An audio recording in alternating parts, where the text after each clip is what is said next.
अस्सलाम वालेकुम। उम्मीद है कि आप सब लोग खैरियत से होंगे। मईशत के हवाले से हुकूमती दावे तो आप सुनते रहते हैं, लेकिन इस वक्त इंडिकेटर क्या है, मईशत की क्या सूरत हाल है, क्या कुछ रिपोर्ट हो रहा है, वो आपसे शेयर करूंगा। उसके साथ साथ पाकिस्तान के जौहरी प्रोग्राम के हवाले से एक बड़ा इंपॉर्टेंट बयान सामने आया है, उस हवाले से भी कुछ तफसीलात हैं, वो भी आपको बताऊंगा। कुछ मजीद खबरें हैं सियासी नौयत की, दीगर खबरें हैं, कोशिश होगी कि वो भी आज के इस ब्लॉग में आपके साथ शेयर की जाए। सबसे पहले अगर हम मईशत की बात कर लें, क्योंकि मौजूदा हुक्मरान जो है वो इस चीज के ऊपर इक्तदार में आए थे, इस वादे के ऊपर इक्तदार में आए थे कि मईशत बड़ी खराब है जनाब। पिछली दौरे हुकूमत में जो पीटीआई का दौरे हुकूमत था, हमने मईशत दुरुस्त करनी है, 6 महीने में मईशत दुरुस्त कर देंगे, ये हो जाएगा, वो हो जाएगा, और मुख्तलिफ दावे भी आप लोग सुनते रहते होंगे। आज ही बिजनेस रिकॉर्डर का जो एडिटोरियल है, इदारिया है, ये सामने आप देख सकते हैं, अनएम्प्लॉयमेंट, इसके अंदर बाकायदा फैक्ट्स एंड फिगर्स के साथ बताया गया है कि मुल्क में बेरोजगारी में इजाफा हुआ है और उसकी वजह क्या है। अगर मैं थोड़ा सा आपको पढ़ के सुनाऊं, the high unemployment rate is partly on the back of low gross domestic product growth. एक इसकी बड़ी वजह यह है कि पाकिस्तान की जो जिसे आप कह सकते हैं शरह, तरक्की की शरह है,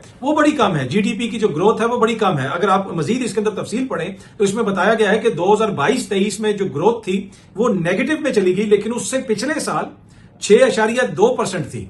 जब इमरान खान साहब की दौरे हुकूमत थी, जब इमरान खान साहब का दौरे हुकूमत खत्म हो रहा था तो 6 के करीब आपकी तरक्की की शरह थी, लेकिन बाद में वो मनफी में चली गई। और ये एक बुनियादी वजह है कि आपके मुल्क में इस वक्त अनएम्प्लॉयमेंट बढ़ रही है। दीगर भी मुख्तलिफ वजूहात उन्होंने लिखी हुई है। साथ साथ उन्होंने ये भी बताया कि इस वक्त जो आपके यहां गुर्बत का लेवल है वो इंतहाई परेशान कुन है।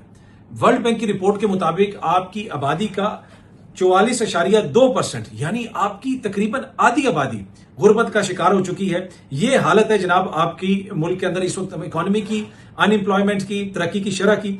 अच्छा, बिजनेस रिकॉर्डर रिपोर्ट कर रहा है कि अनदर मंथ अनदर रिकॉर्ड, यानी एक और महीना नया रिकॉर्ड मईशत के हवाले से। नियरली 60,000 पाकिस्तानीज, यानी तकरीबन 60,000 Pakistanis left the country in मई के महीने में 60,000 पाकिस्तानियों ने मुल्क छोड़ा ताकि वो बैरून मुल्क जाएं और जाके वहां पे नौकरी ढूंढ सकें।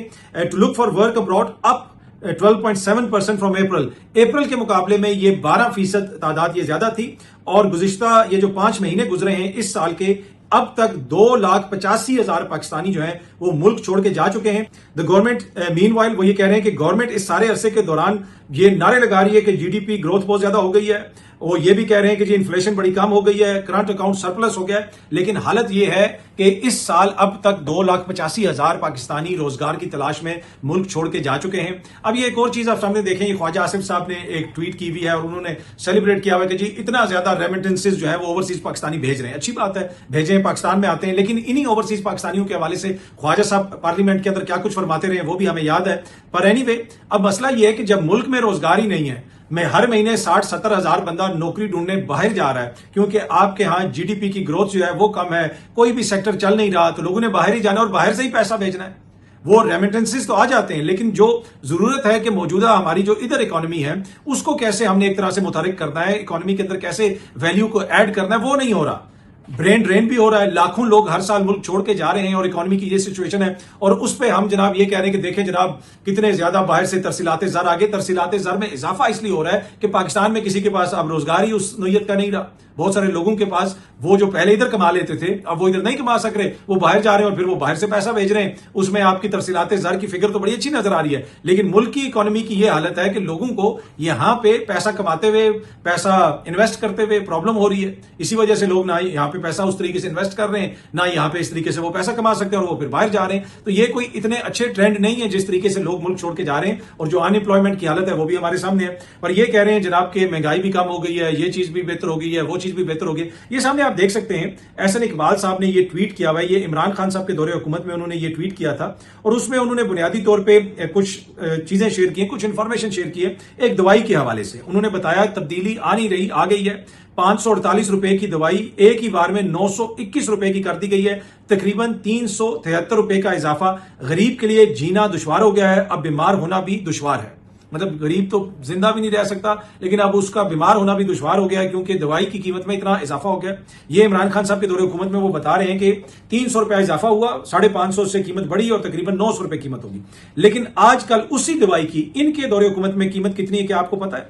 1700 रुपए से ज्यादा उस दवाई की अब कीमत हो चुकी है। لیکن کیا کوئی اس پہ بات کرتا ہے؟ کیا میڈیا اس پہ بات کرتا ہے؟ تو یہ جو دعوے بڑے بڑے کیے جا رہے ہیں نا کہ معیشت بہتر ہو گئی ہے، معیشت میں یہ چیز آ گئی ہے، وہ چیز آ گئی ہے، زمینی حقائق اس کے بالکل برعکس ہیں۔ اب تک یہ نظام، یہ حکومت اپنے آپ کو مضبوط کرنے کے لیے یہ چیز کر رہی ہے، وہ چیز کر رہی ہے۔ کچھ بھی چیز، کوئی بھی ایسی چیز جو انتظامی اعتبار سے کی جا سکتی ہے، ڈنڈے کے زور پہ کی جا سکتی ہے، وہ تو یہ سب کچھ کر رہے ہیں، لیکن معیشت ان سے ابھی تک اس نہج پہ نہیں پہنچی جہاں پہ مہنگائی اس طریقے سے کم ہو سکے۔ آپ کو اور مجھے تو بتایا گیا کہ جی 50 سال کی کم ترین سطح پہ مہنگائی پہنچ چکی ہے۔ یہ آپ سنتے ہیں نا، یہ ڈرم بار بار بیٹ کیا جاتا ہے، لیکن میں نے پہلے بھی آپ سے عرض کیا تھا کہ مہنگائی بڑھنے کی شرح تو ہو سکتا ہے کہ کم ہو جائے، کیونکہ اگر اس مہینے اس فون کی قیمت میں 10 روپے اضافہ ہوا ہے تو اگلے مہینے اس فون کی قیمت میں جو ہے 5 روپے اضافہ ہوتا ہے، تو میں کہتا ہوں دیکھیں جی مہنگائی جو ہے وہ 50% کم ہو گئی ہے، لیکن اس مہنگائی تو پھر بھی ہوئی ہے۔ تو بڑھنے کی شرح میں کمی آئی ہے، مہنگائی میں کوئی کمی نہیں آئی۔ یہ نہیں ہوا کہ جو چیز عمران خان صاحب کے دور حکومت میں 400 روپے کی ملتی تھی وہ آج کل 300 روپے کی ملنی شروع ہو جائے، وہ چیز آج کل 1600 روپے کی مل رہی ہے، لیکن مجھے اور آپ کو بتایا جا رہا ہے کہ جی مہنگائی کم ہو گئی ہے۔ سینئر سیاستدان ہیں جناب سمر بلور صاحبہ، انہوں نے اے این پی کو چھوڑ کے نون لیگ میں شمولیت اختیار کر لی ہے۔ اے این پی کا کتنا ووٹ بینک ہے اس وقت خیبر پختونخوا کے اندر، اس سے آپ اندازہ لگا سکتے ہیں۔ سمر بلور صاحبہ کے خاندان کی بڑی قربانیاں ہیں، ان کے اپنے ہسبینڈ، ان کے اوپر دہشت گرد حملہ ہوا، اس میں وہ شہید ہوئے، لیکن آج وہ بھی مجبور ہو گئی ہیں، انہوں نے اے این پی کو چھوڑ دیا ہے کیونکہ ان کو نظر آ رہا ہے کہ اے این پی کا کوئی مستقبل نہیں ہے خیبر پختونخوا کے اندر۔ ایمل ولی صاحب کی زیر قیادت آل دو دعوے تو بڑے کیے جاتے ہیں، لیکن وہ صورتحال کوئی گراؤنڈ پہ ہمیں بہتر نظر نہیں آ رہی۔ باقی وہ جس جماعت میں شامل ہوئی ہیں اس میں ہو سکتا ہے کہ کوئی مخصوص نشست تو مل جائے۔ نون لیگ کا کتنا ووٹ بینک ہے وہاں پہ وہ بھی ہمارے سامنے ہے، لیکن یہ خبر آج آ رہی ہے کہ جی سمر بلور صاحبہ جو ہیں وہ اے این پی کو چھوڑ کے نون لیگ میں شامل ہو گئی ہیں۔ اور مخصوص نشستوں کے حوالے سے آپ کو پتا ہے کہ معاملہ پشاور ہائی کورٹ پہنچا تھا۔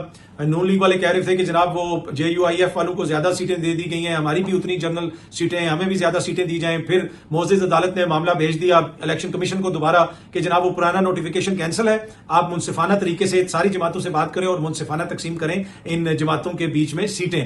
اب جو ہے وہ تحریک انصاف والے بھی پشاور ہائی کورٹ پہنچ گئے، اس میں انہوں نے یہ کہا ہے کہ مخصوص نشستوں سے متعلق پی ٹی آئی نے پشاور ہائی کورٹ میں درخواست دائر کر دی ہے، اور پی ٹی آئی کا کہنا ہے کہ ہمیں نہیں سنا گیا، پشاور ہائی کورٹ کو مخصوص نشستوں کے معاملے پر مس لیڈ کیا گیا ہے، درخواست میں یہ موقف اپنایا گیا ہے۔ تو اب دیکھتے ہیں کہ پشاور ہائی کورٹ ان کو بلاتے ہیں، ان کو سنتے ہیں اور کیا حکم دیا جاتا ہے۔ پر اینی وے وہ بات تو ہو رہی تھی نا کہ مخصوص نشستیں مل گئی ہیں اور عمران خان صاحب کی وہاں پہ جو حکومت ہے اس کو ختم کر دیا جائے گا۔ فی الحال تو وہ جو مال غنیمت ملا اس کے اوپر آپس میں یہ ساری سیاسی جماعتیں لڑ رہی ہیں۔ اب دیکھتے ہیں کہ کس کو کتنی سیٹیں ملتی ہیں، اور منصفانہ جو تقسیم کرے گا الیکشن کمیشن آف پاکستان، کیا اس میں کوئی رد و بدل ہوتا ہے یا پہلے ہی انصاف ہو چکا ہے جیسے انہوں نے سیٹیں تقسیم کی ہیں۔ شبلی فراز صاحب کے حوالے سے خبر آ رہی ہے کہ ان کی طبیعت ٹھیک نہیں ہے، غالباً کوئی دل کا اسکیئر ہوا ہے، ایسا محسوس ہوا۔ لوگ یہ بتا رہے ہیں کہ ان کو کہا جا رہا ہے کہ شاید کوئی دل کی ان کو تکلیف ہوئی، جس کے بعد ان کو اسپتال شفٹ کیا گیا، اور ابھی ڈاکٹرز یہی بتا رہے ہیں کہ ان کی طبیعت خطرے سے باہر ہے، لیکن اگلے 1-2 دن ان کو مانیٹر کیا جائے گا۔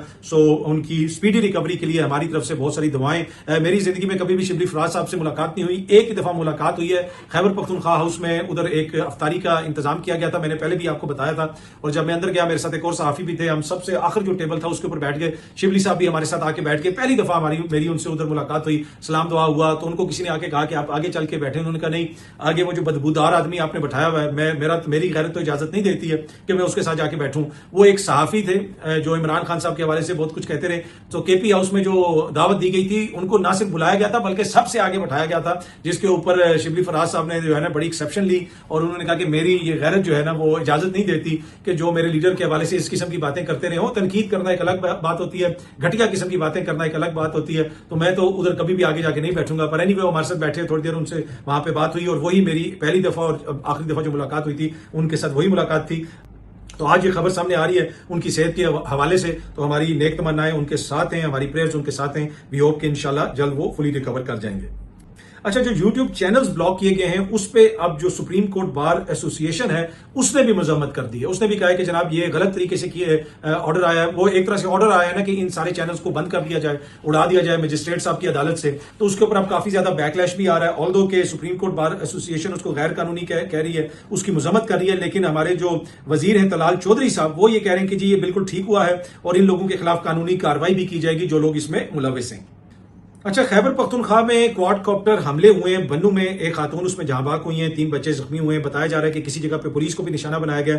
ये ड्रोन हमले हैं, ये वो हमले हैं जो दहशतगर्द करते हैं। उन्होंने भी ये टेक्नोलॉजी कहीं से हासिल की है, उसके जरिए ये हमले करते हैं। अगर आप इस खबर की तफसील पढ़ें, खैबर पख्तूनख्वा के जिला बन्नू में शिदत पसंदों ने 2 क्वाड कॉप्टर्स हमले किए, जिसके नतीजे में एक खातून जहां बाक हुई हैं, 3 लोग जख्मी हुए हैं। पुलिस के मुताबिक ये वाकया ऐसे वक्त में पेश आया जब गुज़िश्ता 1 साल के दौरान केपी और बलोचिस्तान में मुतअद्दिद क्वाड कॉप्टर और ड्रोन हमलों की इतलात सामने आई हैं। मार्च में मर्दान में एक मुबैना ड्रोन हमले में कम से कम 11 अफराद जाँ बाक हो गए थे, जिसके बारे में मुकामी अफराद का इसरार था कि यह ड्रोन हमला है। मई में शुमाली वजीरिस्तान में भी और मीर अली में भी ड्रोन हमले वगैरह हुए थे, लेकिन उस वक्त भी कुछ लोग ये कह रहे थे कि ये जो ड्रोन हमले हैं ये दहशतगर्द करते हैं, दहशतगर्द करवाते हैं। उन्होंने ये चीज कहीं से हासिल कर ली है टेक्नोलॉजी, और उसके जरिए वो मुख्तलिफ जगहों के ऊपर टारगेट करते हैं लोगों को।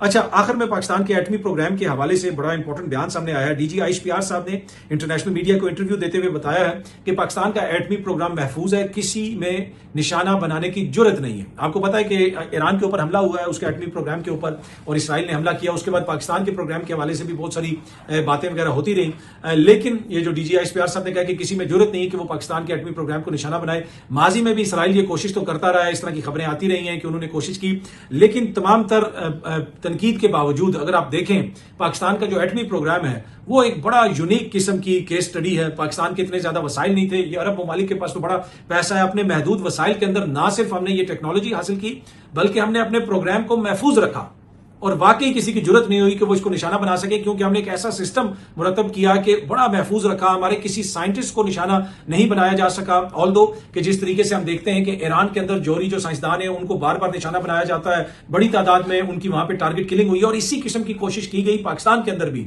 साइंसदानों को टारगेट करने की, पाकिस्तान के जोहरी प्रोग्राम को टारगेट करने की। लेकिन यहां पर सिक्योरिटी का सिस्टम ऐसा था कि कोई भी उनका जो जिसे आप कह सकते हैं मनसूबा कामयाब नहीं हो सका, और मुख्तलिफ मौकों के ऊपर भारत और इसराइल ने मिलकर भी इस किस्म की एडवेंचर करने की कोशिश की। 80s के अंदर भी इस तरह के एडवेंचर करने की कोशिश की गई, और मुख्तलिफ मौकों के ऊपर यह मंसूबा बनाया गया कि पाकिस्तान के जोहरी प्रोग्राम को टारगेट किया जाएगा। लेकिन पाकिस्तान ने ना सिर्फ उसका भरपूर दिफा किया, और कुछ लोग तो ये कहते हैं कि 80s में ही पाकिस्तान ने यह सलाहियत हासिल कर ली थी, जोहरी सलाहियत, और उसके बाद अपने जोहरी प्रोग्राम को भी महफूज रखा और अपने साइंटिस्ट को भी महफूज रखा। जो कदीर खान साहब वाली एपिसोड हुई वो तो हमारी अपनी है, उसमें किसका क्या किरदार है वो एक अलग बहस है, लेकिन बाहर से किसी की जरूरत नहीं हो सकी कि वो पाकिस्तान के जोहरी प्रोग्राम को तबाह करने का सोच सके। और अभी भी जो डीजी IHPR साहब ने कहा है बिल्कुल दुरुस्त कहा है कि ये कोई ईरान वाला मामला नहीं है कि कोई उठेगा और आके पाकिस्तान के जोहरी प्रोग्राम पे हमला कर देगा, इतना आसान नहीं है। अभी आपने देख ही लिया जो भारत ने कोशिश की थी लेटली, जो सब कुछ हुआ वो हमारे सामने, और उसका जो जवाब भारत को दिया गया वो भी पूरी दुनिया ने देखा। बहुत जल्दी आप सब दोस्तों से दोबारा मुलाकात होगी। Thank you very much.